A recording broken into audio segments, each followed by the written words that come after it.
1, 2, 3, FCA!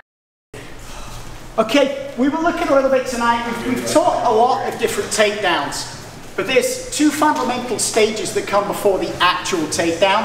And if we don't get those right, the takedown isn't going to work. So the two stages are getting my right grips and then off-balancing my opponent. So tonight we looked a little bit at getting and breaking grips. You know, everybody by this point knows I love these grips. These squared up grips. Now if he has these grips, I want to have options to break them. So if he is gripping me here at the elbow, I am going to imagine that there is someone behind me and I'm doing a big old tie elbow at them. So I lead with my foot and hip, and then I bring this back hard in this direction to break that grip. So seeing that with a little bit more pace, he's gripped up on me. It's a whip motion to break that grip. That works really well. I can't just sleep on it though. I've then got to immediately re-engage or decide where I'm going next. The other option, if he's gripping my gi down at the sleeve, which is another good control point for him, what I'm going to do here is I am going to circle my hand to the outside. When I do this, I create a lever against his grip. And I can come and get my own grip here, and just by pushing through, I break his grip, and now I'm gripping in a dominant fashion. So I have two different breaks from this side, depending on if he's gripping here or if he's gripping here. So I'm going to break and pop. Now, this grip on my collar, this is also a problem. If I want to break this grip on my collar, there's two main ways I go for it. One of them, I'm going to form my hands like this, under his wrist. I'm going to bend my legs a little bit to get some drive, and I'm going to just pop this high. This works really well. I've popped that high. I'm now in a great position to go low and attack.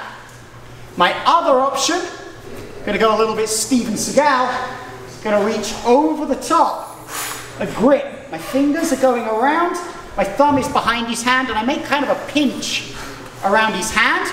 And I start to rotate this way as I rotate my own gi out this way. You can see here, I am in classic Steven Seagal stance right now. At this point in a movie, I would grip this here, twist, and he would flip in the air. In reality, I can maybe get some pressure on here, but I'm really just going to use that to set something up. So looking at those again, he's got me gripped up. I'm going to break out pretty quickly and then come back at it. What we then came on to doing is using this in a little bit more of a live environment where we're working to swap around and play around with grips. And this is a really good drill that you could do anytime you have a partner, making sure you're always looking to dominate the inside of the grips, working to change your grips up, just playing around like that. Gets it to be a natural thing to play around and look for grips. So that's a drill that we like to do here. Then on the ground, actually no, I'm on the ground. We started looking a little bit at the half guard from the bottom. So, I do not want to be flat on my back. If I'm flat on my back, I'm in a bad position. I want to be up and on my side. The other really important battle in the half guard is this arm. If my arm is underneath here, I have a clean path out to his back. If he has an underhook here, he has immediately stopped that route to his back. Okay, so that, you're going to see any time that we're getting into this position, he's passing my guard, we're getting here, we're going to be battling. He's looking for that underhook, I'm looking for that underhook, and this becomes a battle to set this up. That's a very, very, very important battle, and one that most people give up on too quickly, both the person passing and the person on the bottom. There's a tendency to give up on that battle and go, oh no, he got the underhook. Whereas if you just kept fighting, he has to go back, which gives me a chance to start setting up other kinds of movement. Okay? But tonight we wanted to look at worst case scenario. He's got the underhook and he's cross-faced me. I am flat on my back. This is a really nasty place to be. I want to take this pressure off, even just for a little bit. Got to reach over like a meat hook over his shoulder, and I'm just going to clamp this down into his hip a little bit.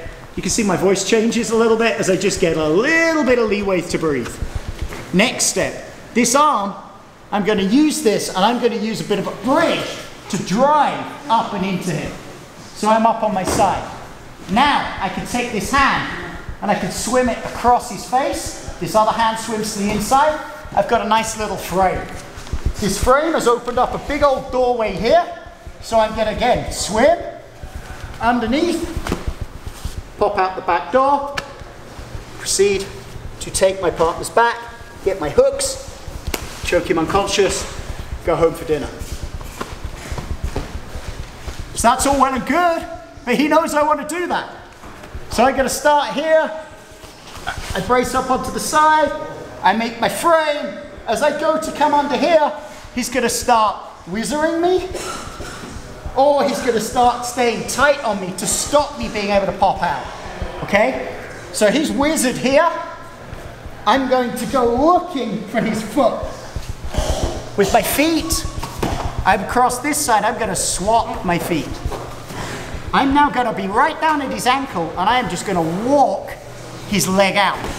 My hips are on his knee and my foot is on his ankle, making a real nice long lever. If I drive from here, it's very easy to drive him over. What I've just done, his legs are like this. I take one out with my foot, take the other one out with my hand, and then I push. And there's just nothing to stop that motion coming over there. Final thing that we looked at is, we're here, I've made my brace, I've gone for here, he's whizzed me, whatever. I'm going for this, I'm trying to drive him over, but he drives real hard back into me. I take that pressure, and I just rotate over. So he's driving into me, I just come back and let that work over me. His force is what's going to take us over there. So in reality, all of these three different things work together. It's very rare that you see just super clean, I go for something, I get it. In a demo video, yeah. Training with someone on their first day, yeah. In reality, if you see us sparring, you're going to see it going backwards and forwards. I'm pushing one way, I'm letting it come back with the other. Eventually, my dance partner gets a little bit out of place, and I'm able to get him where I want him to be.